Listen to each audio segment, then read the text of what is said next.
Затрыманага ў В'етнаме былога байца палка Каліноўскага Васіля Верамейчыка, які апынуўся ў руках рэжыма Лукашэнкі, трэба абмяняць на грамадзянаў Беларусі, затрыманых за шпіянаж у заходніх краінах. З такой заявай выступіла Коаардынацыйная рада. Верамейчык з'яўляецца сябрам рады і быў абраны туды ў складзе блока Пракоп'ева-Ягорова. У Беларусі яму можа пагражаць нават смяротнае пакаранне. Гэтую тэму мы працягнем у нашым сённяшнім выданні. А я вітаю вас, гэта тыдзень з Ігорам Кулеем і ў наступную гадзіну вашай увазе. 20 гадоў таму Лукашенко абяцаў паціснуць руку апошняму прадпрымальніку. Нарэшце знайшлі спосаб, як гэта зрабіць. Ничего страшного, если они в каком-то смысле будут назначать, утверждать, согласовывать руководителей частных структур. Лукашенко страшыць суседзяў ядравай зброяй, якую яму перадаў Путін. Але ініцыятыва Белпол сцвярджае, што атомныя бомбы так і не прыехалі ў Беларусь. На самом деле, на момент записи этого видеоролика российское ядерное оружие на территорию Республики Беларусь до сих пор не доставлялось. Но мы не исключаем, что после выхода данного фильма диктаторские режимы Путина и Лукашенко устроят очередную показуху. А таксама зазірнем за кулісы беларускай фірмы, якая са скандалам прывезла ў Беларусь нямецкага акцёра Ціля Швайгера. Куды вядуць нітачкі ў гэтай гісторыі і ці ўсё чыста з бізнесам, якому дапамагаюць чыноўнікі па ўсёй Беларусі. Я памятаю, што вушы сям'і Лукашенка і яго гэтых гаманцоў трачаць за такімі праектамі. Чаму? Таму што падобны праект быў з Дынама Брэст футбольным клубам, калі яны прывозілі Дыега Марадону. Дэпартацыя беларускага добраахвотніка Васіля Верамейчыка з В'етнаму ў Беларусь яшчэ раз агаліла праблему безабароннасці беларусаў, якія ўцяклі ад рэжыму Лукашэнкі. Складанасці з дакументамі, неразуменне заходніх краінаў важнасці легалізацыі уцекачоў, сваркі паміж сабой ды шмат чаго іншага. Як сталася магчымым, што чалавек, які абараняе Украіну і Еўропу ад расейцаў, не патрэбны ні Еўропе, ні самой Украіне. Пра шлях беларускага героя Васіля Верамейчыка распавядзе Андрэй Сульжыц. Былога ваяра палка Каліноўскага Васіля Верамейчыка, вядомага пад пазыўным «Пацук», дэпартавалі з В'етнаму ў Беларусь 14 лістапада. У нашай краіне экс-добраахвотніку і дзейнаму чальцу Коаардынацыйнай рады пагражае да 25 гадоў зняволення або нават смяротнае пакаранне. Верамейчык былы беларускі вайсковец, які далучыўся да пратэставага руху ў 2020-м, а пасля рэпрэсій у Беларусі пераехаў з сям'ёй ва Ўкраіну, дзе сустрэў вайну ды ўступіў у полк Кастуся Каліноўскага. Ён не падаецца проста да караней свайго мозгу. Ён любіць нашу бацькаўшчыну. І ён, калі далучыўся да палка Каліноўскага, ён адразу... У яго добры вайсковы досвед кіраўніцтва, так? Ён афіцэр беларускага войска, ён кіраваў падроздзеламі у частцы ў Пячах, пад Барысавам, таму ён ведае, як што ў войску мусіць адбывацца, мне падаецца. У яго ёсць сваё разуменне. У верасні 2022 года Васіль пакінуў полк Каліноўскага і вырашыў прыяднацца да сям'і, якая напярэдадні пераехала ў Вільню. Аднак праз ягонае мінулае ў беларускім войску легалізавацца ў Літве не ўдалося. У весну 2023 года Верамейчыка прызналі пагрозаю нацыянальнай бяспекі, забаранілі ўезд на тэрыторыю ўсяго еўразвязу ды прадпісалі пакінуць краіну. Гэта не пазіцыя нашага міністэрства, гэта пазіцыя нашых службаў бяспекі. Вы павінныя запытаць нашыя спецслужбы, и они могут дать больше глубокую информацию про эту ситуацию. Литва, она и наша институция, они работают по своим алгоритмам. Если было какие-то данные, что он там может быть связан с режимом или с какой-нибудь другой ризикой, ну, сделали такое решение. Знаете, ну, во-всякому бывает. Так, государство решило, так сделало. На момант прыняцця адмоўнай пастановы літоўскай міграцыйнай службы Васіль Верамейчык быў у Грузіі. Такім чынам, дарога да Літвы была зачыненая. Немагчыма было вярнуцца і ва Ўкраіну, за якую ваяваў Верамейчык. Як распавяла нам жонка добраахвотніка, прычынаю таму была забарона на ўезд, што нібыта ініцыявалі ягоныя былыя паплечнікі. Мне падаецца, што ён мне ўжо пісаў, што я не вярнуся, таму што мне паставілі забарону. І, конечно, дакладна яму ніхто не патлумачыў, чаму гэта адбылося. Яго гіпотэза была праз тое, што ў палку Каліноўскага быў канфлікт. Менавіта ў яго самога быў канфлікт з кіраўніцтвам палка. Это Кіт, Ваніш, Микола, такія людзі, так. Кабанчук. Вось. І паколькі яны менавіта мелі больш такія шчыльныя сувязі з Украінай, так, з вайсковым нейкім кіраўніцтвам Украіны, то і яны ініцыявалі забарону Васілю, ну і не яму аднаму. Паводле Еўгеніі, канфлікт адбыўся праз тое, што дапамога для палка Каліноўскага, што дасылалі валанцёры, у тым ліку асабіста Еўгенія, нібыта не даходзіла да байцоў. Ідэйны канфлікт, які перарос у тое, што апошнія свае дні знаходжання ў палку Вася ноччу з гранатай, са зброяй, таму што ён вельмі баяўся, што полк нават, кіраўніцтва не дасць ему нават выехаць. Былы намеснік камандзіра палка Каліноўскага, а цяпер прадстаўнік аб'яднанага пераходнага кабінету ў справе нацыянальнай бяспекі Вадзім Кабанчук інфармацыю пра асабісты канфлікт з Верамейчыкам абвяргае. У мяне асабіста не было з ім канфлікта, я да яго добра ставіўся, і больш таго, нават пасля сыхода Васіля мы з ім пересекнулись на адным міжнародным захадзе в адной з краін Евросоюза, і, в прынцыпе, нармальна з ім общались. Гэта было, здаецца, восень ці зіма 22-го года. Пра канфлікт Верамейчыка з кіраўніцтвам Кабанчук нічога не ведае. Бойцы час ад часу могуць, як знаеце, в мужчынскім калектыве там адбываюцца нейкія, можа быць, спрэчныя рэчы, можа быць, нейкія, кажуць, цёркі. Наконт я не магу каментаваць за всіх. Штаб полка Калиновского – это такое достаточно размытое понятие, потому что у нас есть штаб воинской части. Что такое штаб полка Калиновского? Там может быть умовно административная структура, которая занималась там, логистикой. Умовно. Может быть, там и был его конфликт. Увесь час ад атрымання адмовы Васіль шукаў варыянты легалізацыі ў розных краінах. Праблемаў дадаваў той факт, што тэрмін дзеяння ягонага пашпарту меў закончыцца ўжо ў 2025 годзе. Летась у снежні Васіль амаль на месяц выехаў з Грузіі на Шры-Ланку, каб пабачыцца са сваёю сям'ёю. Адтуль былы добраахвотнік змеркаваў паехаць у В'етнам, дзе прабыў каля 6 месяцаў. Пры дапамозе фонду «Байсол» вырашыў прыехаць у Польшчу, аднак на умову жыць у лагеры уцекачоў ён не пагадзіўся. Таму праз Турцыю паспрабаваў вярнуцца ў Грузію, куды яго таксама не пусцілі. Такім чынам, са словаў жонкі, у Васіля не засталося варыянтаў, акрамя як вярнуцца ва В'етнам напрыканцы верасня, пачатку кастрычніка 2024 года, дзе яго і затрымалі. Андрэй Сульжыц, Белсат. Гэтую гісторыю працягнем абмяркоўваць з юрысткамі і адвакаткамі Ганнай Маціеўскай у нашай студыі. Добрый вечар. Вітаю. А таксама з Марыяй Колесавай-Гудзілінай на відэасувязі. Добрый вечар таксама, Марыя. Добрый вечер. Я гляжу, Ганна такая прыгожая, а я все ў бегах. Я адразу скажу нашим гледачам, што мы хацелі, каб у абмеркаванні гэтай справы удзельнічала больш шырокае кола экспертаў, асабліва тыя, хто непасрэдна прымаў удзел у пошуку адвакатаў для Васіля Верамейчыка ў В'етнаме і аказання яму юрыдычнай дапамогі.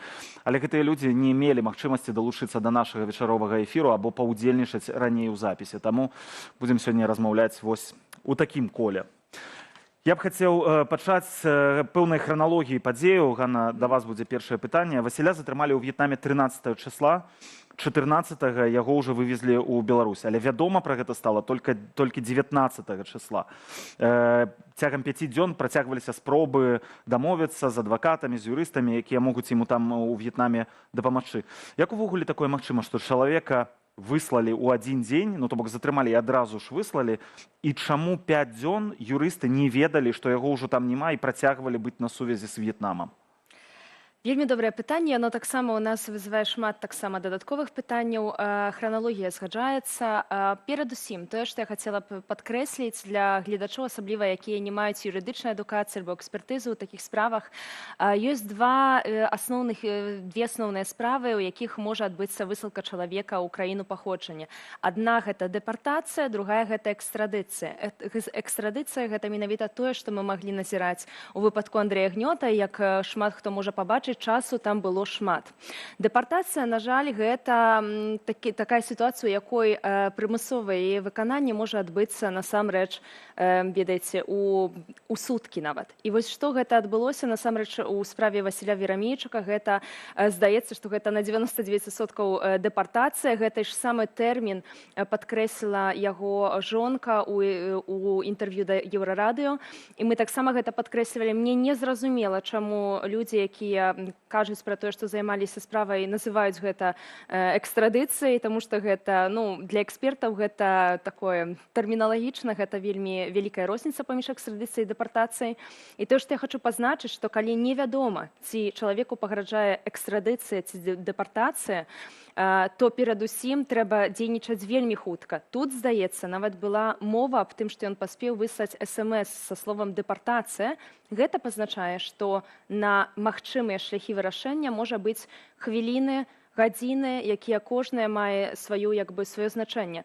Я адразу пазначу, што да нас з Марыяй ніхто не звяртаўся, мы не працавалі над гэтай справай, таксама не было запытаў. Я разумею, што ў справе напэўна шукалі лакальнага адваката, і трэба зразумець, што у выпадках дэпартацыі, вось як я казала, трэба дзейнічаць суперхутка, і гэта пазначае, што трэба часам зазваніць і да 10 адвакатаў, бо гэта пытанне месцазнаходжання, ці хтосьці не ў адпачынку, ці хтосьці не мае тэрміновых іншых справаў, ці хтосьці пачне працу да таго, як нейкі банкаўскі трансфер нават дойдзе да адваката.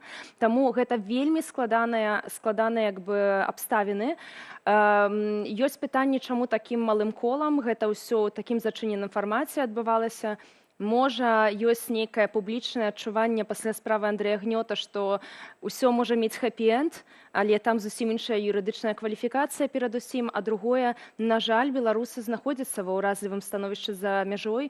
У Андрэя, напрыклад, было аж 8 юрыстаў, працуючых у яго справе. Я просто нашим гледачам таксама скажу, што Андрэй Гнёт – гэта рэжысёр, які знаходзіўся пад дамашнім арыштам у Сербіі, і якога ўдалося ў выніку ўсё ж такі вызваліць, так, ён цяпер у бяспецы, у тым ліку з дапамогай ваших кампетэнцыяў. Марыя, ўсё ж такі, можа, вы тады адкажаце мне на пытанне, чаму 5 дзён атрымаўся вось гэты такі лаг, перапынак у тым, што Васіль Верамейчык ужо знаходзіўся ў Беларусі, а юрысты і каманды, якія яго ратавалі там з Літвы ці з Польшчы, яны нават не ведалі, што яго ўжо вывезлі. На гэтае пытанне адказваць вельмі цікава, калі ты сидзіш і за табой літоўскі сцяг. Вось, гэта выпадкова насамрэч. Я не ведаю, што рабілі гэтыя каманды. Гэта мне не зразумела ўвогуле, як можна быць на сувязі з кімсьці 6 дзён, калі чалавек ужо знаходзіцца у Беларусі. Як гэта працуе? Я чула, што адмаўляліся адвакаты і гэтак далей. У нас таксама ёсць адвакаты і кантакты, і яны больш пільныя, і мы ведаем адвакатаў з В'етнама таксама. І гэта працуе не так. Калі ёсць патрэба, трэба хутка гэта рабіць. Як гэта рабілася у 2020 годзе, так гэта трэба было рабіць і далей. З кім былі на сувязі?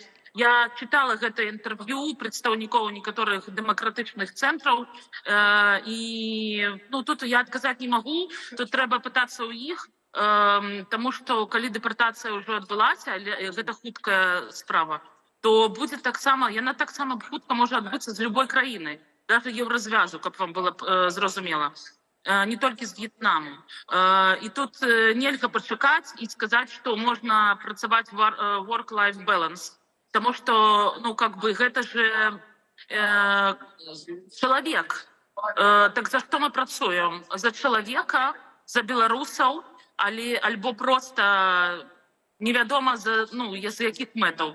У меня тут ёсць пытанне да ўсіх, але магу сказаць, што для меня гэта прыкра чуць, што можна пачакаць да панядзелка или да якога-небудзь дня, каб знайсці адваката. Я не ведаю, давайте яшчэ пачакаем. Былі такія заявы, так, што трэба пачакаць да панядзелка? Не, я такого не чула, але я ведаю, што, слухайце, што рабіць 6 дзён? Напэўна, нешта рабілася, пісаліся лісты, але ведаеце, што пісаць лісты ў гэтай справе не працуе, і калі ты памыляешься, ну, можа быць так, што некаторыя памыляюцца з экстрадыцыяй, дэпартацыяй. І хтосьці думаў, што гэта можа зацягнуцца, як у Андрэя Гнёта. Я дапускаю, што такое можа быць. Я не ведаю. Так как до нас з Ганнай не звярталіся, мне асабіста ніхто не паведамляў нічога. І я тут магу толькі рабіць нейкія высновы з таго, што я чытаю зараз. І дэпартацыя гэта вельмі мала часу. І тут не можа быць так, што ты можаш пакласці о 6 гадзіне трубку і не падымаць яе. Я ведаю, што такія штукі існуюць, і сярод таксама наших актывістаў, і кожны сам неяк сабе беражэ, але ведаеце, што калі у 2020 годзе, напрыклад, было цяжка працаваць адвакатам, я вам скажу так, то я ўвогуле не спала. Былі такія дні, асабліва калі гэта, напрыклад, з нядзелі на панядзелак, вы разумееце, што гэта такое. З нядзелі на панядзелак я ўвогуле не клалася спаць, таму што я не ведала, што, калі мне трэба будзе некуды ехаць і гэтак далей. І так падаўжалася шмат часу. І зараз гэты час ён не скончыўся, ведаеце? І зараз, для меня гэта прыкра ўсё чытаць, таму што гэта і мне не падабаецца victim blaming, які робяць зараз. У нас, конечно, ёсць адказнасць. Я да блеймінга таксама дайду, але хацеў тут... Я бачу, што у вас накіпела, вы абураныя гэтай сітуацыі, і я разумею з гэтай сітуацыі, што можна было штосьці зрабіць дадатковае, можна было штосьці больш зрабіць, гэта вы так лічыце, што можна было зрабіць болей. І пытанне ў мяне, чаму таксама да вас павінны былі звярнуцца? Вы кажаце, да нас ніхто не звярнуўся, а чаму павінны былі да вас звярнуцца? Хіба што не тое, што павінны, хіба што калі б я была перадусім. Гэты кейс, гэта велізарная адказнасць. Калі мы браліся таксама за справу Андрэя Гнёта, гэта кожная з нас разумела, што гэта адказнасць за чалавечае жыццё. Я не хачу казаць, што В'етнам гэта простая краіна, гэта не проста дастаць чалавека з В'етнаму, і шанцы насамрэч невялікія. Тое, што важна рабіць, перадусім трэба вызначыцца са стратэгіяй. Трэба ведаць, што трэба купіць сабе час, каб паспеў лакальны адвакат даехаць. У мяне ёсць сумневы, ці ў гэтым Таіландзе увогуле адвакат паспеў даехаць, каб нешта зрабіць. Трэба разумець, што палітычна ўплываць на сітуацыю недастаткова ў такіх краінах. Гэта мусіць быць адначасова, як мінімум. Палітычны, раз яго ўжо рабілі, палітычны ўдзел, але таксама лакальны, юрыдычны, і па-трэцяе, таксама па магчымасці медыяльны. І трэба было купіць як нашмат больш часу. Каб яго купіць, без лакальнага адваката гэта зрабіць вельмі складана. Таму, паколькі было мала часу, то ёсць усе заканамерныя сумневы, каб ўсё ж такі закладваць, што лакальны адвакат не паспеў туды даехаць. Гэта пазначае, што Васіль нават не мог разлічваць на прафесіянальную дапамогу, на нейкія сродкі абскарджання, на нейкую, таксама, каб там лакальна, ведаеце, у справе Андрэя Гнёта сербскія медыя проста з кожнай і апазіцыйныя, і падтрымліваючы дзеючую ўладу, яны падключаліся. Зразумела, там было больш часу, але ў гэтай справе таксама трэба гэта далучаць. І чаму? Бо з таго, што бачу, вельмі малое кола людзей гэтым займалася. І калі я бачу, колькі людзей займалася справай Андрэя, не хачу казаць, што яна была простая, але яна, калі глядзець статыстычна, дзе былі больш шанцы, канечне, было больш шансоў у экстрадыцыі Андрэя, ніж у дэпартацыі Васіля, то тым больш мне здаецца, што ў гэтую справу трэба прывлекаць максімальны пул экспертаў. Гэта не мусім быць я і Марыя, у нас ёсць нармалёвая праца на кожны дзень, але я магу сказаць, што калі мы вялі справу Андрэя, мы далучалі экспертаў там, дзе чулі, што можа нашай экспертызы нават было б недастаткова. У нас быў асобны эксперт па ЕСПЧ, напрыклад, бо кожная з нас не магла ўзяць на сябе адказнасць, сказаць, што я ў гэтым абсалютная экспертка, і мы не патрабуем дапамогі. Таму мне здаецца, тут пытанне адказнасці, зрабіць такі рахунак постфактум, што можна было б зрабіць лепш, каб такія сітуацыі не паўтараліся. А тыя арганізацыі, якія вовлекаюцца ў гэты працэс, павінны разумець, што іх роля – гэта максімальна павысіць шанец на выцягванне чалавека, зрабіць усё магчымае. Калі не было зроблена ўсё, то было зроблена недастаткова. Прыблізна так. Марыя, вам задам якраз пытанне гэтае пра шэймінг, таму што вельмі шмат галасоў зараз чую, Васіль сам вінаваты. Ён не прыняў дапамогу пэўную, ён мог прыняць дапамогу ці застацца там у такой турме тут у Польшы нейкі час, і яму б дазволілі тут перабываць. Што вы маеце на гэта сказаць? Адзінае, што скажу, у нас 2 хвіліны засталося. Слухайте, я коротенько хочу додать еще до Ганны, что никто не повинен до нас звертаться, але трэба просто ведаць, что есть национальные юристы, и это вельмі важно. Наконт, что трэба звертаться до национальных юристов, наконт того, что ён адмаўляўся, ведаеце, гэта вельмі лёгка казаць, што ён адмаўляўся, асабліва там дапамагаючым арганізацыям, тому што ён нам на гэта адказаць не можа. Вось так можам вам пра гэта сказаць. Таму з гэтага выснова такая. Гэта вялікі урок для нас усіх. З іх трэба рабіць высновы і пераглядзець усе падыходы. І гэта асноўнае, што трэба зрабіць. Падыходы, людзі, чалавек, перш за ўсё. То бок, што можна тэарэтычна, вось вельмі хутка скажыце, калі ласка, што можна было б зрабіць, каб не паўтарылася такая сітуацыя? Вось коротка. Ну, калі магу дадаць нават да Марыі, вось, напрыклад, я чытала, што была інфармацыя пра лагер, нібыццам лагер, і што ён не скантактаваўся. Ёсць ініцыятыва партызанка, якая задарма дапамагае ў такіх сітуацый і мае экспертызу. Я ўпэўнена, што Васілю далі менавіта не проста лагер распределительны, а менавіта лагер зачыненага тыпу, бо такая практыка ёсць. І тут ёсць праблема, што ў нас часам экспертамі называюцца людзі, якія, па-першае, не з'яўляюцца юрыстамі, два, дараджаюцца ў юрысдыкцыях, у якіх не працуюць. Таму, па-першае, трэба было накіраваць да тых, хто профільна гэтым займаецца. Другое, мне не зразумела, чаму год сітуацыя з нацбяспекай у Ліцве, а прадстаўнікі палітычных сілаў, нават якія там знаходзяцца, нібыццам нічога не робяць. Можа, яны нічога не могуць зрабіць. Але пытанне, ці яны прабавалі? Таму тут не пытанне вынікаў. Мне здаецца, гэта пытанне, ці было, як у кейсе Васіля, ці было зроблена ўсё, што можна было зрабіць у дадзеных абставінах. Вось, па Польшчы я лічу, што гэта ракавая памылка. Яна, магчыма, таксама каштавала яму жыцця, бо калі ён бы атрымаў бы кантакт профільных арганізацый, а не тых, якія займаюцца джэнеральна ўсім, але не канкрэтна такімі вузкімі напрамкамі. Ну і, канешне, пытанне дараджання краінам, я адразу хачу скарыстацца эфірным часам, я не падзяляю экспертызы ў тым падыходу такога, што можна напісаць спіс краін бяспечных і на гэтым базаваць. Таму што ёсць прынцыпы ўзаемнасці ў дыпламатычных зносінах, можа нават не быць двусторонняй дамовы, а можа быць выдадзены чалавек, і такія выпадкі ёсць таксама ў практыцы.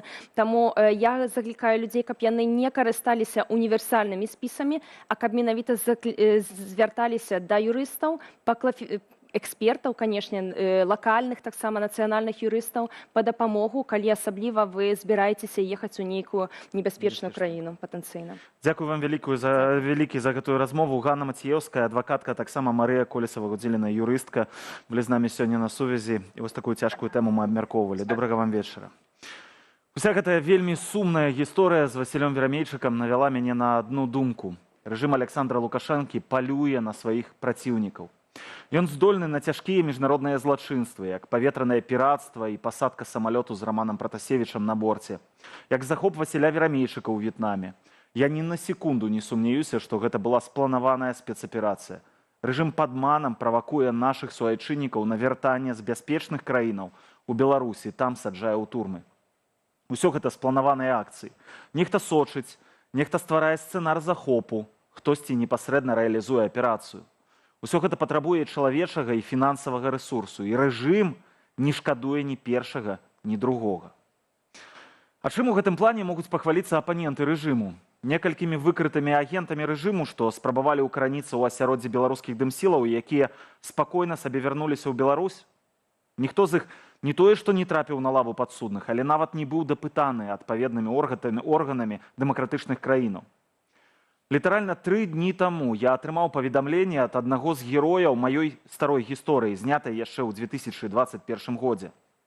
Тады мы ездзілі з ім на сустрэчу з афіцэрам АМАПу, які браў удзел у разгонах мірных акцый 2020 года. Прозвішча гэтага амапаўца стаяла ў пратаколе героя маёй гісторыі, жорстка збітага падчас затрымання.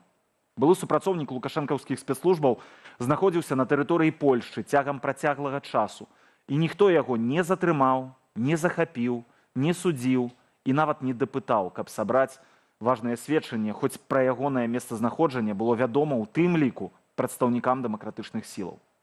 І вось пацярпелы ад дзеянняў гэтага амапаўца чалавек праз 3 гады пасля нашага расследавання прыслаў мне фотаздымкі, на якіх бачна, што сілавік вярнуўся ў Беларусь і ў параднай форме з поўным іканастасам медалёў праводзіць сустрэчы з працоўнымі калектывамі, чытае лекцыі пра доблесны спецназ.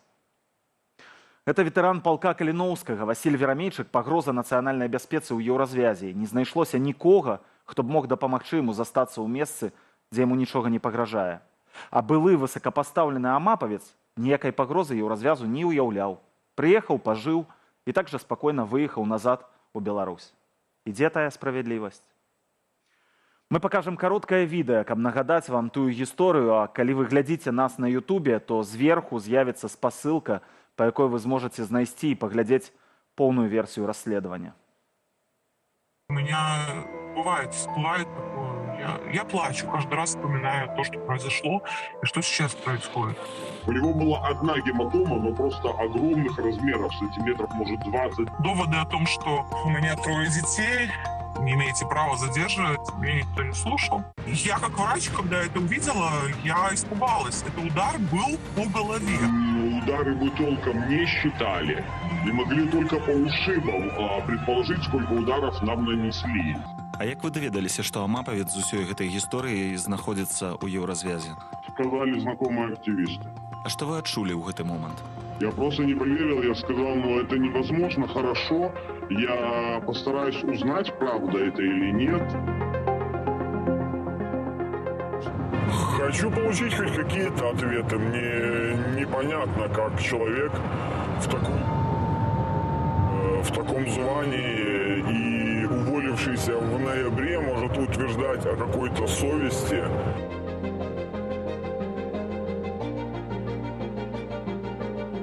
Сегодня мы пообщались, с его слов я понял, что на самом деле то ли меня изначально никто не избивал, то ли меня избивал, но не ОМОН. И вообще в ОМОНе работают порядочные люди. Откуль синяки? Может, бег, может, упал, может, не об угол ударился. Я разочарован, я потратил на это кучу времени. И в итоге не получил абсолютно никакой информации.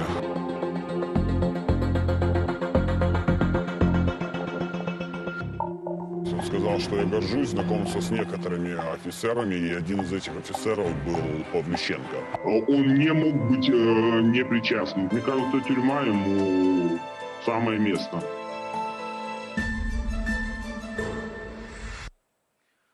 Рынкавыя законы і прынцыпы здаровага сэнсу ў Беларусі даўно не працуюць, а зараз чарговае таму пацверджанне. Лукашенко надумаў надзяліць мясцовыя органы ўладаў абавязкам узгадняць кандыдатаў на дырэктарскія крэслы прыватных прадпрыемстваў. Маўляў, гэта дазволіць і старшынь выканкамаў загрузіць напоўніцу, бо не дапрацоўваюць жа, і трымаць на кантролі развіццё рэгіёнаў. Але для прыватнікаў гэта можа стаць чарговым цвіком у труну бізнесу. І папярэдні правальны досвед Лукашенку нічога не навучыў. Напрыклад, аджаты ў бізнесоўца Александра Мурав'ёва Матавела дагэтуль не паказвае вынікаў. Ці калісьці ўзорны мёрзкі металургічны завод пасля нацыяналізацыі не ў стане выйсці на поўную магутнасць вытворчасці. Тэму вывучала Марыля Дакуцька.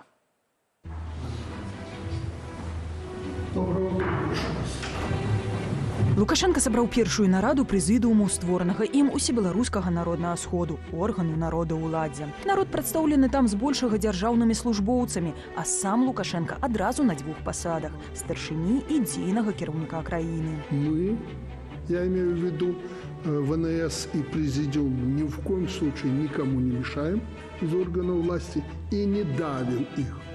Каждый занимается своим делом. Вось толькі не ўсе ва ўладзе, на думку Лукашэнкі, задзеяны напоўніцу, у прыватнасці кіраўнікі выканкамаў. Они не несут той нагрузки, которую должны нести председатель райисполкома. Таму прапанаваў дадатковыя абавязкі для іх, а менавіта надаць старшыням выканкамаў права ўзгадняць кіраўнікоў на прадпрыемствах і ва ўстановах. Шэрагу тых, хто трапіць пад планавае прызначэнне, кіраўнік адміністрацыі Лукашэнкі Дмітрий Крутой нязграбна намагаўся выключыць некаторых службовых особаў. Правительство предлагает из этого списка исключить должности руководителя организации частной формы собственности.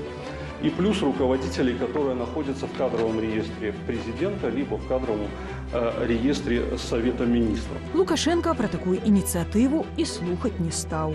Ничего страшного, если они в каком-то смысле будут назначать, утверждать, согласовывать руководителей частных структур. Маўляў, гэта дазволіць органам улады ўзяць пад кантроль дзейнасць у рэгіёне, праводзіць кадравую палітыку, а ў выпадку чаго, вядома, з каго спытаць за вынікі. Пытанне кантролю за ўсімі сферамі жыцця ў Беларусі, яно з'яўляецца ключавым для Александра Лукашэнкі. Ён заўсёды чакае нейкі падвох, і ён памятае урокі 2020 году, дзе, падавалось бы, на пустым месцы адбыўся грамадскі выбух. Аналіз той сітуацыі прымушае яго ўсё больш і больш сціскаць у сваім кулаку ўсе сферы грамадскага жыцця. Неўзабаве у першым квартале 2025-го новаўвядзенні могуць з'явіцца ў заканадаўчым акце аб мясцовым кіраванні і самакіраванні. Сёння ў дакуменце аб прыватніках пішуць толькі пра падтрыманне індывідуальных прадпрымальнікаў згодна з дзяржаўнымі праграмамі. Беларускі бізнес, ён ніколі не быў максимально таким незалежным. Держава вмешивалась и на ўзроўні стратэгічным, там вызначала цены, вызначала там накірункі, і на ўзроўні таким больш прыземленым, практычным, сапраўды чыноўнікі маглі ўлезці у любое прыватнае прадпрыемства. Бадай, самым гучным умяшаннем дзяржавы стала гісторыя з менскім мотавела яшчэ ў 2015 годзе. Тады завод належаў бізнесоўцу Александру Мураўёву. Улады абвінавацілі яго ў здзяйсненні шэрагу злачынстваў, сярод якіх махлярства і нясплата падаткаў, за што пазней кіраўніку прадпрыемства прысудзілі 11 гадоў няволі. Завод нацыяналізавалі, а на чале паставілі былога кіраўніка Менскага гарвыканкаму Мікалая Ладуцьку. У 2022 годзе яго са скандалам знялі з гэтыя пасады праз тое, што ён не здолеў наладзіць вытворчасці ў межах імпартазамяшчэння. Фара чья? Фара китайская. Фара. Щитки. Щитки тоже. Двигатель. Двигатель китайский. Китайский. Да. Ну, локализации здесь нет. Пазалетась пад нацыяналізацыю трапіў Мёрскі металургічны завод. У 2021 годзе чакалася, што на узорнае прадпрыемства мае прыехаць Лукашенка. Аднак замест яго візіт зладзілі сілавікі. У выніку было затрыманае кіраўніцтва заводу. Як стала вядома пазней, у віну ім ставілі злоўжыванне паўнамоцтвамі і парушэнне інвестыцыйных абавязкаў. Прадпрыемства перадалі дзяржаўнай металапракатнай кампаніі. Летась у траўні новае кіраўніцтва прызнала, што яны так і не змаглі выйсці на поўную вытворчасць. Завод вырабіў толькі палову ад запланаванага аб'ёму прадукцыі. Сёлета ўлады паклалі вока на швейцарскае прадпрыемства «Штадлер», выказалі намер зрабіць завод у Фаніполі беларуска-расейскім. Прадстаўнікі замежнай кампаніі зняпраўдзілі, што збіраюцца прадаваць прадпрыемства нашай дзяржаве, ці вядуць хоць якія-кольвек перамовы аб змене ўласніка з чыноўнікамі. Чыноўнік не будзе ведаць лепш за акцыянера, лепш за ўладальніка, лепш за таго, хто гэтым займаецца, каго там трэба прызначаць. І не павінен гэтым займацца. Гэта не ягоная справа ўвогуле. Ягоная справа стварыць умовы, стварыць правілы гульні, сачыць за тым, каб гэтыя правілы гульні выконваліся, а не рухаць, значыцца, гэтымі удзельнікамі гэтага рынку у тым ці іншым кірунку. Наданне права старшыням выканкамаў праводзіць кастынг кіраўнікоў прыватных арганізацый можа быць падставаю для карупцыі. Добрые посады директоров могут призначать, это доброоплачиваемые посады. Могут призначать своих знакомых, свояков, и это никак не будет контролироваться. Максимум таким чином Лукашенко забеспечить теплыми посадами силовой аппарат. Як тое ўжо адбываецца на дзяржаўных прадпрыемствах і ў кампаніях. Такім чынам Лукашенка з аднаго боку гарантуе кантроль унутры калектываў. Аднак такія захады прымаюцца і праз кадравы голад у дзяржаўным апараце, што ўжо прызнаюць і самыя чыноўнікі. Проблема в том, что лучше никого нет. Если бы у Лукашенко была длинная скамейка и прям какой-то конкурс был, тогда можно было бы говорить, а почему это он дал Иванову, а не Петрову? Петров явно квалифицированнее. Нет никого. Скамейка короткая. Сёлета ўрад ужо зрабіў пэўныя захады дзеля уціскання індывідуальных прадпрымальнікаў. Так, каб нібыта пазбегнуць драблення бізнесу, увялі пералік дзейнасці, якую могуць весці прыватнікі. Тым жа, хто не трапляе ў спісы, давядзецца перарэгістравацца ў юрыдычную асобу. В этой битве я поставлю все-таки на частника, а не на Лукашенко, ну, потому что как минимум половина ВВП страны все-таки создается частниками. Вот. Вопрос СП, он действительно спорный, действительно годами не могут определиться и льготы, и какие сферы могут действовать как ИП. Понятно, что злоупотреблений там тоже было достаточно наверняка, потому что когда годами компания работает в виде там нескольких ИПшников и, очевидно, оптимизирует налоги, это тоже неправильно. Паводле міністэрства падаткаў і збораў летась недзяржаўныя прадпрыемствы папоўнілі бюджэт больш як на палову. У Менску выплаты прыватнага бізнесу ў сталічны бюджэт дасягнулі амаль 80%. Хтосьці скажа, што такія лічбы дасягнутыя таму, што туды не дацягнуліся рукі дзяржаўных гаспадарнікаў. Ну чего боимся опять и исходим из каких-то рыночных постулатов? Адказвае Лукашенко з ціплым просьбам ураду стрымаць нацыяналізацыю. Урэшце гаворка пра велізарныя грошы, якія ў тэорыі дзяржава магла б кантраляваць. Праўда, разам з рыначнымі пастулатамі часцяком знікаюць і прыватнікі, і грошы. Марыля Дакуцька, Белсат. Раней мы з вами размаўлялі пра тое, колькі беларусаў з'язджае з краіны за мяжу. Лічбы ўражвалі 800 000 першасных дазволаў на жыхарства для нашых суграмадзянаў у адным толькі еўразвязе за апошнія 4 гады. І справа не толькі ў беспрэцэдэнтных рэпрэсіях, што пачаліся пасля 2020 года. Як паказваюць даследаванні, болей беларусаў эмігруе праз эканамічныя прычыны, чым праз пагрозу апынуцца на лаве падсудных. Цяжка затрымаць людзей у адным месцы, калі зусім побач жывецца значна багацей. Паводле дадзеных 2024 года сярэдні заробак у Беларусі складае $640. У суседняй Польшчы 1500, а ў Літве $2200 США. Аднаго гэтага заробкавага дысбалансу хапае, каб вялікая колькасць людзей пачала пакаваць торбы. Але ёсць у гэтай праблемы і яшчэ адное вымярэнне. Гаворка пра пераезд жыхароў вёсак і малых гарадоў не толькі за мяжу, але і ў вялікія паселішчы ўнутры Беларусі. Адкрытай статыстыкі на гэты конт няма, але дзякуючы таму, што ў некаторых лукашэнкаўскіх чыноўнікаў даўгія языкі, на гэтым тыдні лічбы сталі вядомыя. Гэтым разам прагаварыўся кіраўнік адміністрацыі Лукашэнкі Дзмітрый Круты. Ён адзначыў, што галоўная задача, якую ўрад ставіць перад рэгіянальнымі ўладамі, гэта спыненне адтоку эканамічна актыўнага насельніцтва. Па словах Крутога, які спасылаецца на дадзеныя закрытай статыстыкі, кожны сярэдні раён губляе штогод 300-400 рабочых з прыблізна 8000. То бок з кожнага раёну ў сярэднім у год уцякае 5% рабочых. За 2 гады 10%, а за 10 гадоў палова. Калі перавесці гэта на маштабы ўсёй краіны, у нас 118 раёнаў, то атрымаецца лічба ў прыблізна 40 000 рабочых на год. Гэта ўжо зараз трэба вешаць картку, каб апошні, хто будзе з'язджаць, выключыў там святло. Але на самой справе не да жартаў. Цягам апошніх 30 гадоў Лукашенко запусціў не адну праграму ратавання правінцыі. Запампаваў тады дзесяткі мільярдаў долараў, аграгарадкі, датацыі сельскай гаспадаркі. Як бачна, ўсё ўпустую. Але доблесныя чыноўнікі, на шчасце, не збіраюцца з гэтым мірыцца. Яны прыдумалі геніяльную праграму, якая павінная спыніць катастрофу. Якім чынам?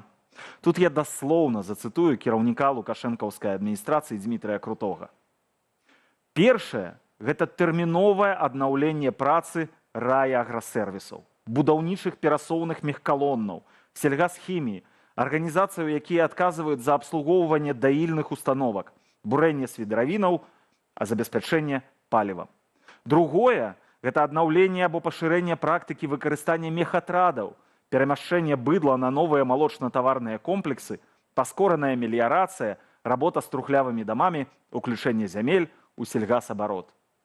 Гучыць як добры план, Дзмітрый, як вы глыбока зазірнулі ў самую сутнасць праблемаў людзей, што жывуць у правінцыі. Кожны ведае, што як толькі пашырыцца практыка выкарыстання мехатрадаў і скароціцца тэрмін абслугоўвання даільных установак, дык рабочыя з вялікіх гарадоў адразу кінуцца назад у раёны. Мы ў вас усе верым, Дзмітрый, і трымаем за вас кулачкі. Раёны нашы толькі шкада. І пераносімся за мяжу. Пуцін падвышае стаўкі ў вайне. Стратэгічная расійская ракета ударыла па ўкраінскім Дняпры, і гэта першы такі выпадак у гісторыі. Кремль хвалится новой распрацоўкай і папярэджвае, удары могуць працягнуцца не толькі па ўкраіне, але і краінах захаду. Некаторыя палітыкі заяўляюць, трэцяя сусветная вайна ўжо пачалася.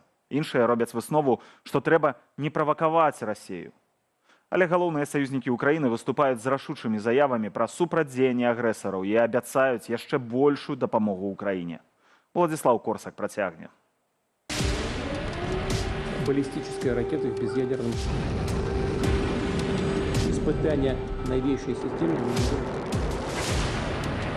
Расія б'е гіпергукавой балістычнай ракетай сярэдняй далёкасці па ўкраінскаму Дняпру ў ноч на чацвер. Паводле адмыслоўцаў, мадыфікацыі ракеты РС-26 «Рубеж», якая можа несці ядравыя зарады. Ракета мае 6 боегаловак, кожная з якіх у паветры дзеліцца на 6 боепрыпасаў. Гэтая ракета «Рубеж», першапачаткова названая міжкантынентальную, насамрэч была ракетаю сярэдняй далёкасці. Яна можа паражаць цэлі на адлегласці ад 2 до 6 тысячаў кіламетраў. У 2019 годзе ЗША выйшлі з дамовы аб ліквідацыі ракетаў сярэдняй і меншай далёкасці, шмат у чым праз распрацоўку Расіі гэтай ракеты. Папярэдне расейцы стралялі з палігону ў Астраханскай вобласці. Адлегласць да цэлі ў Дняпры ракета пераадолела менш чым за 5 хвілінаў. Если говорить о критическом мышлении, то это на самом деле демонстрация как раз ограниченных возможностей и слабостей России. Если же говорить о панике, то можно построить теории о том, что это анонс ядерного удара, анонс применения ядерного оружия. Но с другой стороны, «Искандеры» — это тоже носители ядерного оружия.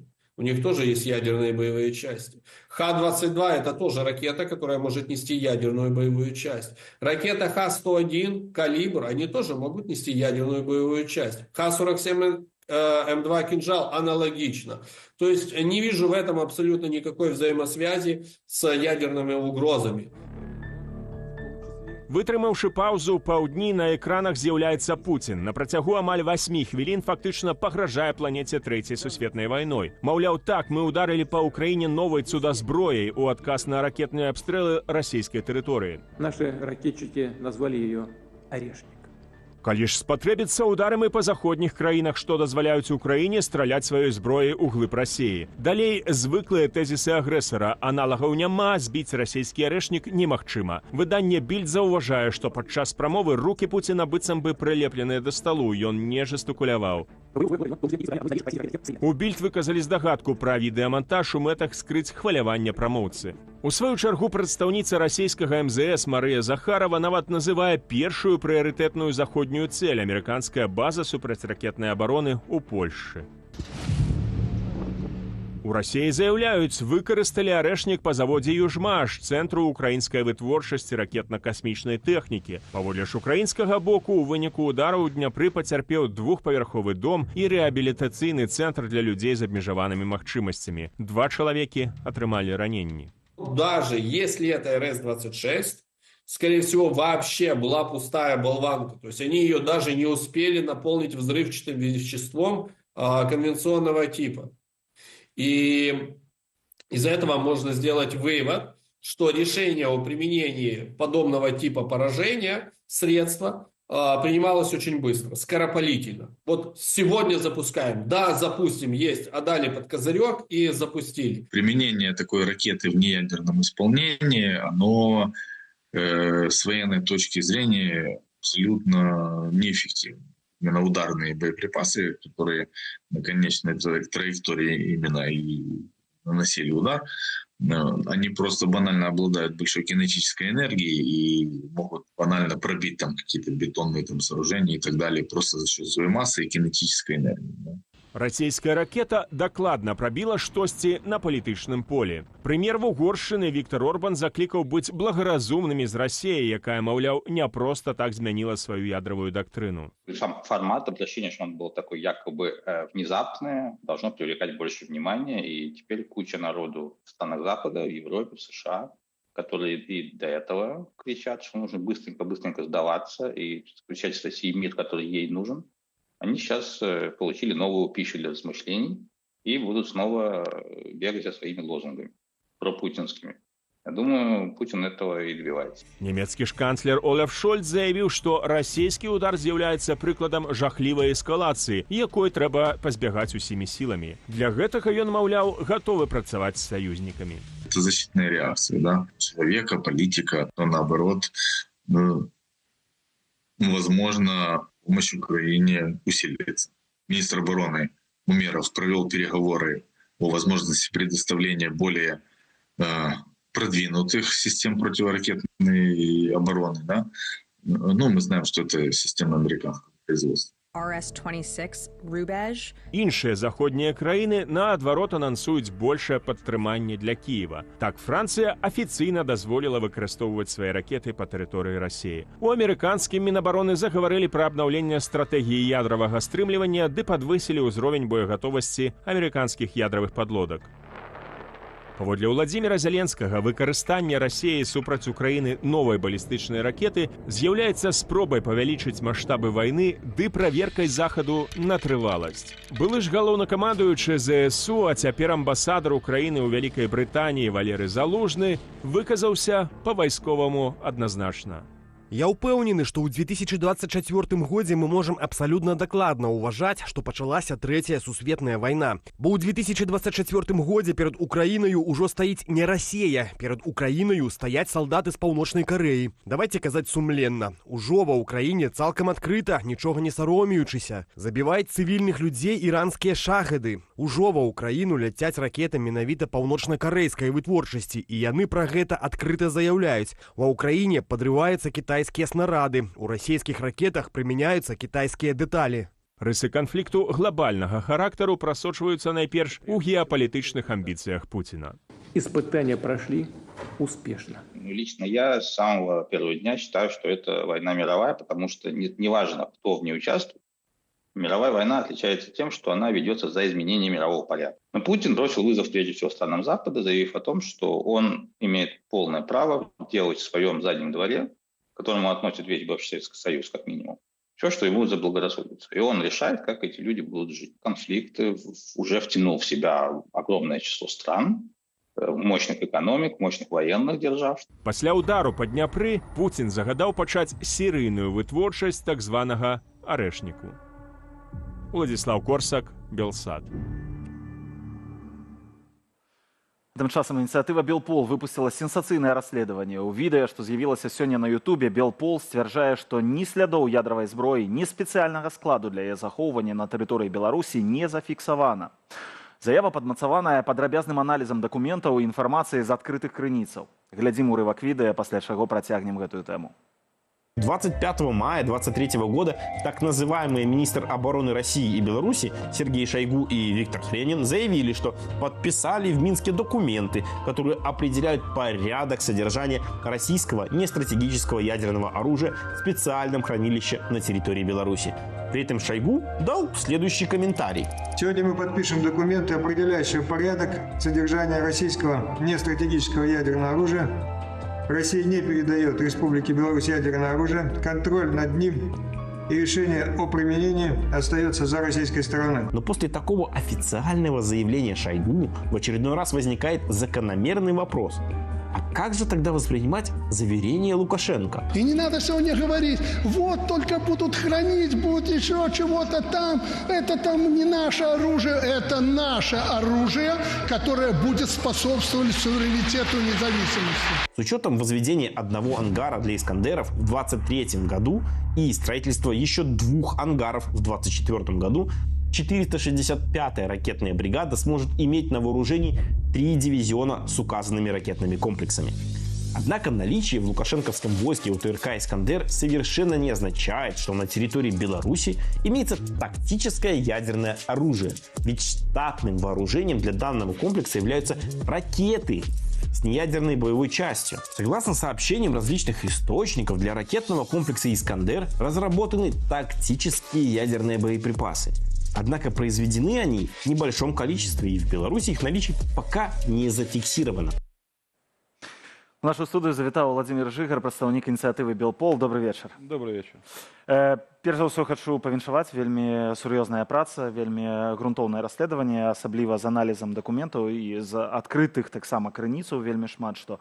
Але мяне такі момант адзін невялікі, як бы, ну не то, што насцярожыў, але зацікавіў, што вы робіце выснову пра тое, што ядравай зброі ў Беларусі няма, не з-за таго, што ёсць нейкі факт ці там дакумент, які пра гэта сведчыць, а якраз такі з той нагоды, што няма ніякіх дакументаў і ніякіх фактаў, якія бы сведчылі пра тое, што яна там ёсць. Ну, мы достаточно долго работали с этими материалами, и сегодня можно сделать, да, вывод, что на сегодняшний день ядерного оружия, тактического ядерного оружия на территории Республики Беларусь нет. Однако все свидетельствует о том, что это тактическое ядерное оружие на территории Республики Беларусь появится. И буквально сегодня, после выхода этого материала, с нами связались определенные люди, передали нам, скажем так, достаточно очень конфиденциальную информацию. Сейчас вся команда изучает эту информацию, и я думаю, в ближайшие, дни мы продолжим эту тему. Однако, вот согласно этим документам, если они действительно правдивые, мы это все проверим и уточним. Согласно этих документов, оружие может на территорию Республики Беларусь прибыть. Я просто хочу, каб калі наши гледачы таксама паглядзяць гэтае расследаванне, дадаткова даць ім аргументаў і сабе таксама атрымаць. Справа ядравай зброі гэта заўсёды вельмі патаемная справа. Ну то бок вядома, што гэта дзяржаўная таямніца, вядома, што яны пэўна прыдумваюць нейкія таксама аперацыі прыкрыцця і так далей. Яны спрабуюць пераканаць у прэсе, не паказваюць, а паказваюць муляжы нейкія, вы гэта ўсё паказваеце. Але ўсё ж такі, ці не можа быць так, што яны вельмі патаемна кудысьці яе прывязлі, кудысьці яе там паклалі, але ў СМІ паўсюдна робяць вось гэтую дымавую завесу? Ну, ядерное оружие, это же не просто какое-то там, какая-то иголка в стогу сена. Это для того, чтобы оно было доставлено на территорию Беларуси, необходимо определенное, скажем так, событие, которое предшествует этому, событие, которое происходит непосредственно. То есть мы ничего такого сейчас на территории Беларуси не видим, но мы видим приготовление. И вот мы показали достаточно эксклюзивный материал в нашем расследовании именно про ангары, то есть такие укрытия для «Искандеров». Это тоже такой важный такой момент. И можно сказать, что если бы ядерное оружие на территории Беларуси было, мы бы об этом знали. Так вось, пра гэтыя ангары, я думаю, што там у Менску у кагосьці вельмі моцна засвярбела, калі яны пабачылі, што вы паказваеце нават праектную дакументацыю гэтых ангараў, вайсковых укрыццёў для ракетных комплексаў «Іскандер», якімі супер ганарыцца Лукашенко, што вось ён іх атрымаў. Як думаете, якая реакция агулам в Беларуси? Мы уверены, что реакция будет соответствующая. Они прекрасно знают, что это правда. Да, они сейчас могут, конечно, показать какой-то там муляж, где будет там, да, там значок «Радиационная безопасность». Да, они это могут показать, но, как правило, наши материалы они никак не комментируют. Очень сложно комментировать такое, когда не только слова, но и вот документальное подтверждение этих слов, и тяжело потом как-то выкручиваться из этой ситуации. Яшчэ такое пытанне, а што гэта мяняе? Вось вы паказваеце, у Беларусі няма ядравай зброі. Што гэта мяняе для шырокага кола, вось не ведаю, там людзей, якія гэтай тэмай? Важная проблема здесь то, что, скорее всего, с высокой долей вероятности, ядерное оружие на территории Республики Беларусь будет, и управлять им будет не Лукашенко. И это фактически может привести к тому, и приведет это к тому, что Беларусь станет мишенью для, скажем так, для стран НАТО. И понимая, что Лукашенко никак не управляет этим оружием, не он контролирует, например, запуск, можно в очередной раз услышать потом, конечно, какую-нибудь дивную историю о том, что вот войска России выходили из Беларуси, но их спровоцировало ВСУ, и они, получается, с нашей территории зашли в Украину. Здесь может быть точно такое же. Не он управляет, не он нажимает кнопку, а потом он будет рассказывать о том, что это вообще не я, не мы, это как-то так само произошло. Проблема в том, что для 30 лет диктатуры Лукашенко привели к тому, что как только ядерное оружие на территории Беларуси появится, Беларусь сразу же становится мишенью для других стран. Вот, как говорится, добрый вечер. Вот к этому мы и пришли за 30 лет.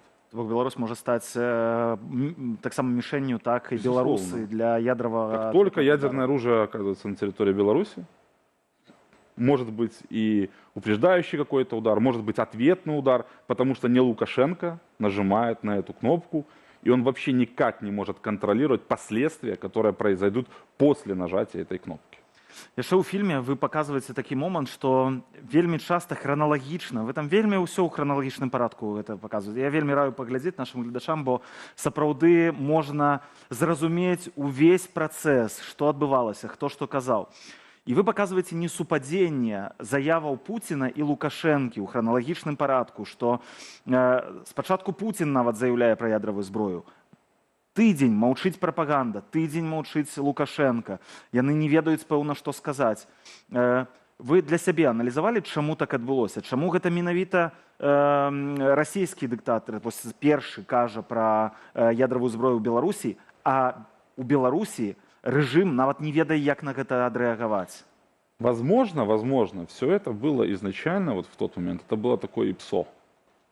То есть ставки повышаются, и вот Путин тоже повышает ставки, и Лукашенко не может прийти и сказать: нет, я вообще ничего не знаю, ничего такого не будет. Ему тоже приходится подыгрывать. Но из-за того, что это в принципе такая ложь, каждый лжет по-своему, они не помнят, не запоминают то, что они говорили раньше. И получается, да, вот мы это все собрали в хронологическом таком порядке, и это, если посмотреть вот эту часть, можно понять, что... Шизофрения. Абсолютно верно. Там яшчэ такі момант, мяне цікавіць, што вы не думалі пра тое, што Пуцін насамрэч мог вымусіць Лукашэнку прыняць гэтую ядравую зброю? Мы памятаем пытанне авіябазы. Я не памятаю, які гэта быў год, 15-16, вучэнні Захад, ці 17, вучэнні Захад, калі расійскі бок увесь час сказаў, што беларусы нас просяць пра авіябазу, а Лукашенко ў выніку выйшаў, усё ж такі сказаў: не прашу. І тут таксама Пуцін кажа: вот Лукашенко увесь час уздымае пытанне пра вяртанне ядравай зброі ў Беларусь. Можа, Лукашенко ей и не хотел? Ну, наверное, может быть, глобально Лукашенко хотел бы, чтобы все вернулось назад, в 2019 год, когда он достаточно уверенно, то есть балансирует между Западом и Востоком. Но здесь сейчас ситуация такая, что он не может пойти, например, наперекор Путину, и он старается показать, в том числе своему электорату, что это, видите, это я могу, я буду, но он ничего не может. Но вот этот вот электорат, вот эти вот прикорытники, которые сидят и там аплодируют великому оратору, ну, они, конечно же, они довольны, вот, ядерный гриб и прочее. Они не думают, что может быть, что будет после. Не дай бог, что-то произойдет. Но Лукашенко, он всегда хочет вот к чему-то великому прикоснуться, показать свою мощь. Но он не может же сказать, что я не буду управлять этим оружием. Но вот за последствия буду исключительно отвечать я. У меня апошняе пытанне. 1 хвіліна літаральна у нас застаецца.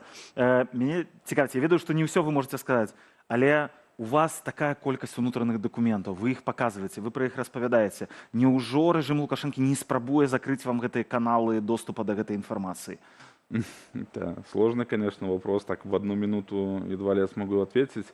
Конечно же, они пытаются, но мы работаем достаточно качественно с этими материалами. Повторюсь, вот эти документы мы собирали не за 1 месяц, и не за 2, и не за полгода. Многие наши партнеры, с которыми мы работаем в разных странах, уже, скажем так, получили аналитические записки и получили весь необходимый пакет документов, который вошел в конечный, скажем так, монтаж, и который не вошел, потому что это показывать публично нельзя. И да, противодействие есть, но мы Белпол, мы как-нибудь выкрутимся и найдем лазейки.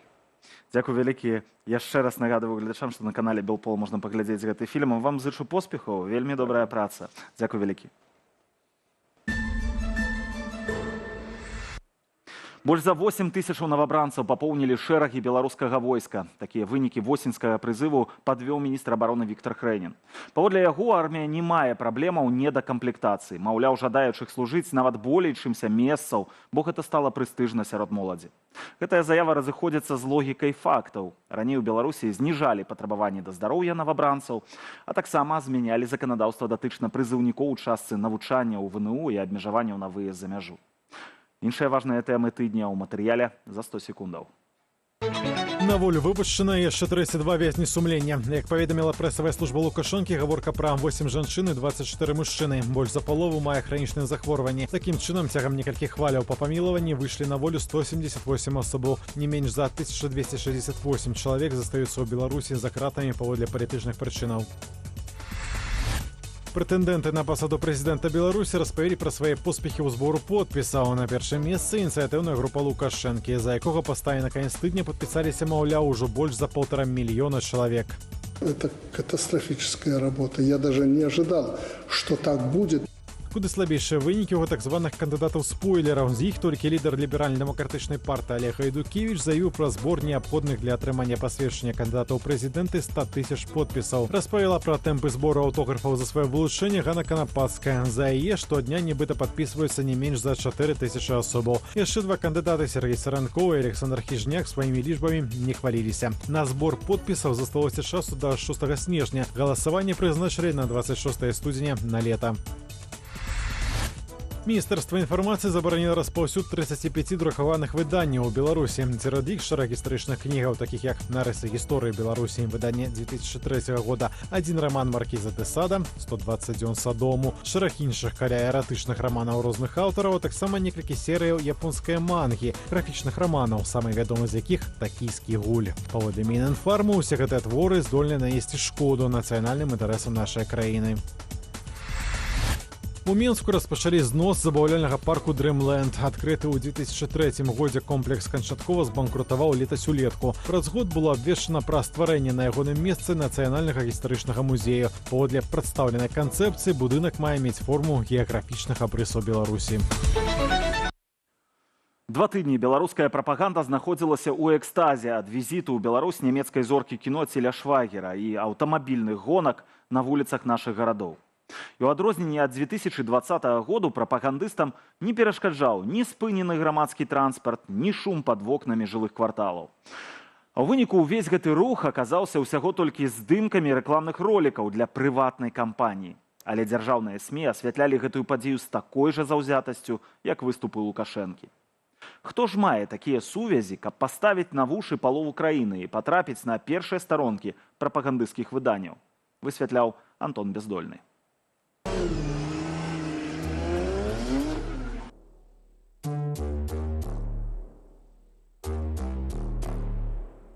Цэнтральныя вуліцы Гомля, Магілёва, Берасці, Гародні, гістарычныя аб'екты Нясвіжу і Косава, нават лёд Мінск-арэны і нацыянальны аэрапорт. Некалькі тыдняў па ўсёй краіне шумна і з помпаю здымалі відэа з дрыфтарамі. Гэта аўтаспартоўцы спецыфічных спаборніцтваў, дзе ацэньваецца відовішчнасць і кантроль над заносам аўтамабіля на трасе.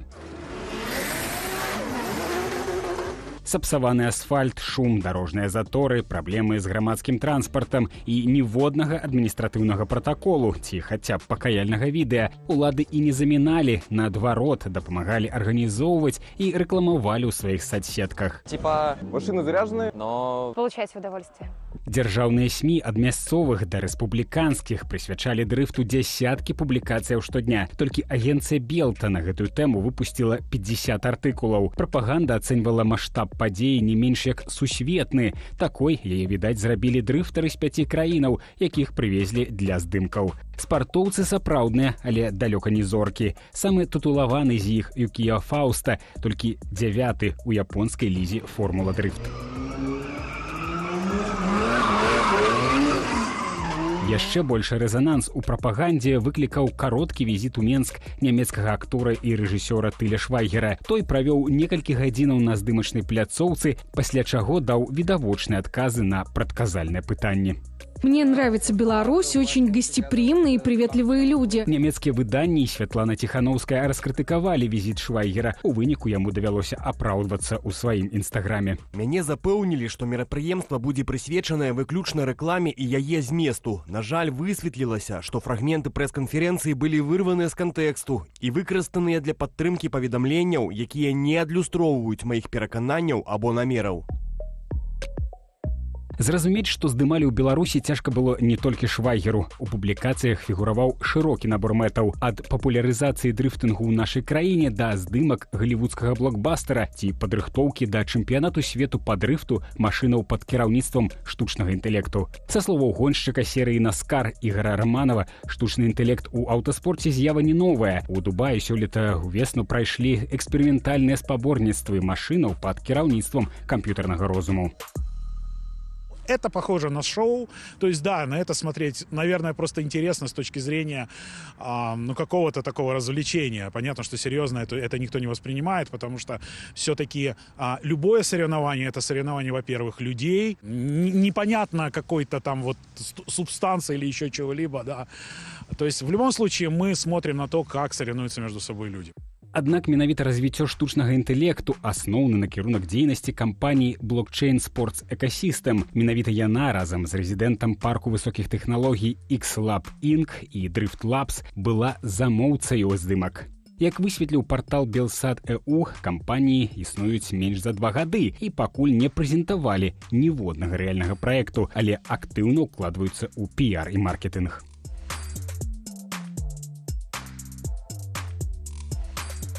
Звязваюць гэтыя кампаніі не толькі фантастычныя праекты і афшорныя адразы рэгістрацыі, але і ўладальнік Дмітрый Саксонаў. У соцсетках сам сябе ён называе візіянерам, інаватарам у IT і кіраўніком цэлага шэрагу кампаніяў. Звяртае ўвагу тое, што ўсе яны, як і соцсеткі Саксонава, створаныя толькі летась.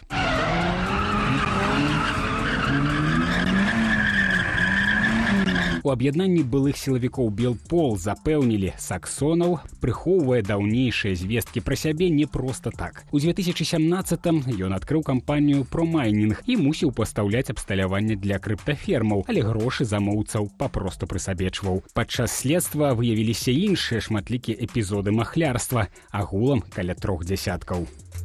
Было такое многоэпизодное уголовное дело, поэтому можно с уверенностью сказать, что это такой именно профессиональный мошенник, умеющий и знающий, как это нужно делать. У 2018 годзе Саксонаву прысудзілі 4 гады строгага рэжыму з канфіскацыяй маёмасці. Ці адседзеў ён тэрмін цалкам, невядома, але прынамсі з публічнага поля гэты чалавек знік да мінулага года. Эти люди получают свои 40, но они не отбывают все это время.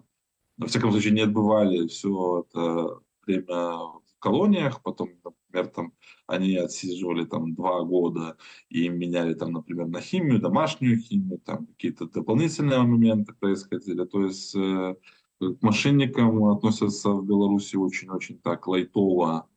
Але як чалавек з такім крымінальным бэкграундам змог дамагчыся перакрыцця вуліцаў амаль дзясятка гарадоў і дазволу дрыфтаваць пад вокнамі КДБ?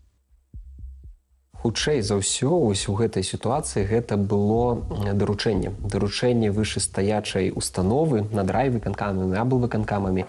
Я думаю, што гэта можа быць нават даручэнне, калі не асабіста Лукашэнкі, не пратакол даручэння Лукашэнкі, то гэта можа быць даручэнне адміністрацыі, ягонай адміністрацыі. То бок такія мерапрыемствы і арганізацыя на таком узроўні, гэта, фактычна такая пайшла па ўсёй вертыкалі, да, такая задача.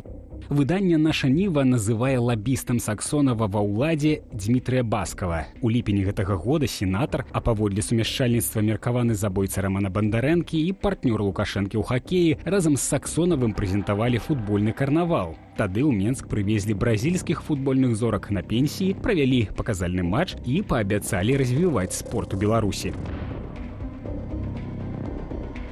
Футбол адзін з 4 кірункаў дзейнасці Blockchain Sports Ecosystems. Яго запусцілі і пачалі піярыць летась. Планавалася, што кампанія пабудуе футбольныя акадэміі ў Бразіліі. У іх будуць вучыцца адобраныя з дапамогай штучнага інтэлекту будучыя футбольныя зоркі. Праз год дзейнасці акадэміі бачым акаунты ў сацыяльных сетках з відэатрэніраванняў бразільскіх падлеткаў на футбольных палях сярод фавелаў.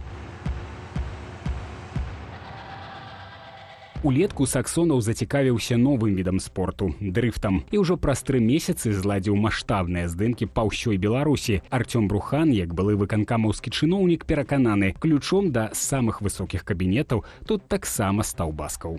Я сабе не уяўляю, што, напрыклад, проста міністэрства спорту ці нейкі бізнесоўца можа зайсці ў кабінет там да Крутога ці да Лукашэнкі і сказаць: ну, вось ёсць такі праект, падтрымайце, каб мы маглі ў цэнтр Мінска перакрыць. Ну, Лукашенко ніколі гэтага бы не дазволіў. Я калі працаваў яшчэ ў Брэсцкай вобласці, я памятаю, вось, што вушы сям'і Лукашенка і яго вось гэтых гаманцоў тарчаць за такімі праектамі. Чаму? Таму што падобны праект быў з Дынама Брэст футбольным клубам, калі яны прывозілі Дыега Марадону. То бок былая зорка, і робіцца з гэта велізарны хайп, і ў гэта ўцягнута весь дзяржапарат. Вось тое ж самае, падобны праект і тут. Брест, привет! Прапаганда запэўнівала, што ролікі мусілі прамаваць не толькі дрыфт, але і Беларусь, і яны ўжо рэкламуюць інвестыцыі ў праекты Саксонава. Відэа з дрыфтам і Швайгерам 15 лістапада з'явілася ў тэлеграм-канале Limitless. Раней там, да прыкладу, заклікалі паўдзельнічаць у трансферы 6 футбалістаў беларускіх клубаў і зарабіць на гэтым амаль $2 мільёны. Або па рэферальнай спасылцы інвеставаць у крыптабіржу, за што ўладальнік каналу Limitless атрымлівае адсотак. Цяпер там актыўна прасоўваюць тэлеграм-гульню Drifters. Яе прынцып падобны да нашумелай Hamster Combat, толькі замест хамяка тапаць, націскаць трэба па выяве аўта. Заробленыя балы арганізатары абяцаюць пазней канвертаваць у грошы. Праўда, кейс Hamster Combat паказаў, што зарабляюць на гэтым толькі самі ўладальнікі гульні. Беларускі крыптабізнесмен і інвестар, які цяпер знаходзіцца ў Дубаі і на ўмовах ананімнасці пракаментаваў Белсату праекты Blockchain Sports, ставіцца да спартовай крыпты скептычна. Маё ўражанне ад гэтага праекту такое. Саксонаў ведае, што такое асабісты брэнд і добра гэта робіць, але ніхто з рэальных крыптабізнесоўцаў яго не ведае. Прычынаў давяраць яму няма. Усе ягоныя сайты выглядаюць створанымі для карыстальнікаў Інстаграму, якія не ведаюць, што такое крыптавалюта. З дапамогай аглядаў на Ютубе і рэферальных спасылак ён заманівае недасведчаных уладальнікаў крыптавалюты. Калі глядзець на яго папярэдні махлярскі досвед, усіх гэтых людзей ён папросту кіне. Незразумела, у чым інтарэс Баскава ці яго начальнікаў да сумнеўных праектаў Саксонава. Прадстаўнік Белполу Уладзімір Жыгар дапускае, што Баскаў праз кампаніі падсуднага махляра спрабуе адціснуць у мільянера Александра Шакуціна менскі даўгабуд Шантархіл. Менавіта там здымалі заключныя кадры ролікаў з удзелам Швайгера, які, здаецца, нічога не разумеў. Этот Саксонов, это просто человек, которого поиспользуют и потом выбросят, и он где-нибудь окажется в какой-нибудь исправительной колонии. Он им не ровня. Он самый такой банальный мошенник, который поднимался за счет обмана обычных белорусов. Причем обмана в промышленных масштабах.